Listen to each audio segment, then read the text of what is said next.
Bienvenue sur le podcast Puissante et rayonnante, le podcast pour les femmes actives et spirituelles qui veulent se reconnecter à leur énergie féminine et illuminer dans ce monde.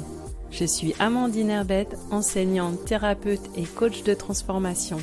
Dans ce podcast, je te partage des conseils simples, concrets et intuitifs pour que tu puisses te libérer, reprendre ton pouvoir et rayonner grâce à la puissance de ta féminité. Au programme Santé holistique féminine, guérison et empowerment. En attendant, je t'invite à t'abonner à ce podcast pour ne pas rater d'épisodes. Et je te souhaite une bonne écoute. Yarana, j'espère que tu vas bien. Aujourd'hui, je vais te parler de l'énergétique dans les organes féminins. Et c'est un enseignement que je partage dans mon programme Vibrant Inné. Le programme Vibrant Inné, c'est un programme pour les femmes qui veulent se reconnecter à leur énergie féminine sans que cela soit compliqué. Donc si cela t'intéresse, tu peux retrouver le lien sous la description de la vidéo ou sur mon site lavidemeslrêves.com. Parlons maintenant de l'énergétique dans les organes féminins. Comment est ton énergie créatrice ? Comment est ta créativité dans ta vie ? Est-ce que tu vas au bout de tes projets ? Comment est ta batterie d'énergie féminine ? Est-ce qu'elle est remplie, équilibrée ? Est-ce qu'elle est en mouvement ? Ou alors est-ce qu'elle est percée ou fuyante et vide ? Souvent, la femme se vide facilement de son énergie féminine si elle ne se ressource pas et si elle donne trop aux autres.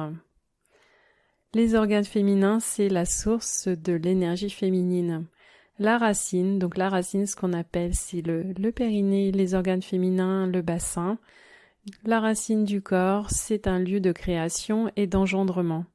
Et les femmes ont besoin de se brancher sur leur potentiel créatif pour rayonner. Elles doivent revendiquer leur territoire féminin pour avoir accès à la totalité de leur pouvoir et leur potentiel créateur.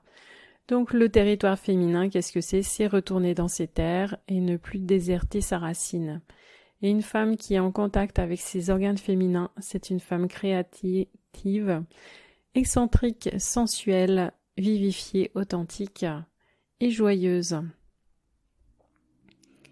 Les organes féminins, c'est la source de l'énergie féminine, comme je vous le disais, et l'énergie des ovaires, c'est le feu créateur de la femme.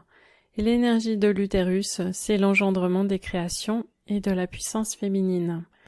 Et les trompes utérines, c'est la coordination entre le potentiel de création et de gestation. Aujourd'hui, je vais te parler de l'énergie des ovaires. L'énergie ovarienne, donc c'est le feu créateur de la femme et c'est son combustible. C'est la force vitale qui fabrique aussi bien les enfants et qui fabrique ses créations. Et elle revitalise la matrice, donc l'utérus, avec les hormones, qui sont les œstrogènes et la progestérone. Et elle nourrit également le corps féminin et conditionne son éclat. Donc en fait, c'est grâce aux œstrogènes et à la progestérone qui ont des effets positifs sur tout le corps, à l'intérieur et à l'extérieur, que la femme va rayonner. Et quand la femme est en contact avec son énergie ovarienne, elle va être centrée et satisfaite. Elle va avoir des créations en lien avec ses visions personnelles. Elle va avoir de l'énergie à revendre pour ses projets. Et elle va prendre sa part d'énergie vitale pour la partager ensuite avec autrui. Parce que la femme a besoin de se remplir et de se ressourcer. Elle a besoin vraiment de ressourcer sa partie yin et ne pas commencer par donner d'abord son énergie, son feu créateur aux autres, parce qu'ensuite elle sera épuisée et elle va pas plus pouvoir se donner elle-même. Et puis au bout d'un moment, elle pourra plus donner aux autres, elle en aura marre et c'est là que ça va être difficile pour elle. Il y a plusieurs types de déséquilibre énergétique dans les ovaires. Alors l'ovaire peut être bloqué. C'est quand l'énergie ne circule pas dans l'ovaire et qu'il y a une accumulation et une stagnation d'énergie dans le bas-ventre. C'est comme s'il y avait des bouchons et de la circulation. Et donc, cette énergie bloquée empêche la femme d'accueillir ses dons et de mettre en œuvre son pouvoir. Elle a aussi un sentiment de pénurie intérieure. et elle n'a pas d'énergie de réconfort à l'intérieur d'elle. Elle n'arrive pas à trouver le réconfort auprès de son feu créateur parce que l'énergie est bloquée. L'énergie peut être absente, ça veut dire que l'énergie circule, mais la femme ne la sent pas. Il y a une consommation excessive d'énergie ou alors un épanchement, c'est-à-dire que l'énergie se vide. Et c'est comme si on était sur une autoroute ou une voie rapide qui était vide, mais avec des voitures qui circulent à vive allure et qui disparaissent. Donc la voie rapide est vide, mais on a une circulation très rapide d'énergie. Et c'est quand la femme accueille l'énergie sans discernement, la laisse partir, et qu'elle se sent aussi victimisée, accablée ou désorientée. Et le troisième déséquilibre énergétique dans les ovaires, c'est quand l'ovaire est hyperactif. Le débit d'énergie est excessif, il épuise la force vitale et elle donne beaucoup trop. C'est comme si on avait une autoroute, une voie rapide, remplie de voitures qui circulent à vive allure. Et c'est quand la femme n'a plus de place pour ses propres besoins, elle est épuisée, elle est dépourvue d'énergie et éloignée de sa propre vie. Parlons maintenant de l'ovaire gauche et de l'ovaire droit, avec les deux qualités d'énergie différentes. L'ovaire gauche, c'est l'inspiration et la créativité, c'est l'état d'être. Donc l'ovaire gauche accueille l'énergie qui inspire et nourrit le corps féminin. Ce sont les souhaits, le sens de la beauté, de la frivolité, la sensualité, l'inspiration et l'intuition. Et l'ovaire droit, c'est l'action et la projection, c'est l'état du faire. C'est la manifestation des inspirations créatrices vers l'extérieur et il exerce son pouvoir créatif.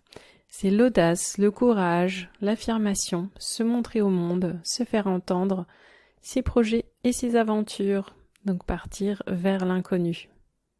Et comment vivre son feu créateur, le feu créateur de ses ovaires? Eh bien, une femme qui vit son feu créateur, elle a un éclat sans limite, elle peut recevoir et exprimer ses créations. Elle se réchauffe de son propre feu et communique cette chaleur aux autres.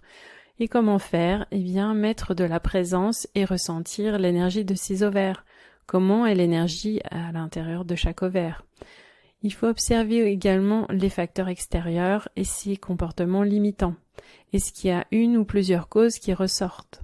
Donc vous pourrez retrouver toutes ces causes, tous ces dysfonctionnements et les actions à mettre en place dans le programme Vibrant Inné, dans la partie qui concerne l'énergétique dans les organes féminins.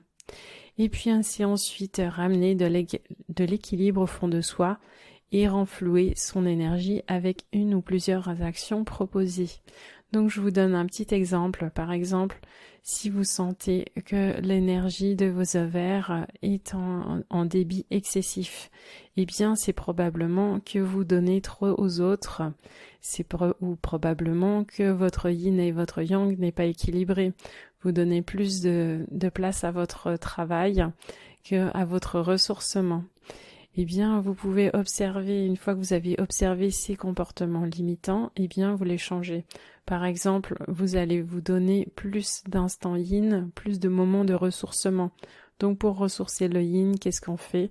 Eh bien, on vient s'apporter de la douceur, on vient prendre le temps de prendre soin de soi, se nourrir avec de la beauté, de la sensualité, de la frivolité, des choses simples, peut-être des choses qu'on ne nous autorisait pas avant quand on était jeune parce que, entre guillemets, ça ne servait à rien. C'est comme ça qu'on peut nourrir son yin. Et puis aussi, faire attention à l'énergie qu'on donne aux autres en fait. Ou alors l'énergie qu'on donne trop à son travail, ne pas être en hyperactivité. Voilà quelques actions qu'on peut mettre en place par rapport à ça. Je vous dis à bientôt et si cela vous intéresse, regardez sur mon site ce magnifique programme et j'espère que ce podcast vous a plu pour aujourd'hui. À très vite. Merci d'avoir écouté l'épisode jusqu'au bout. Tu retrouveras toutes les ressources dont je t'ai parlé dans la description de ce podcast.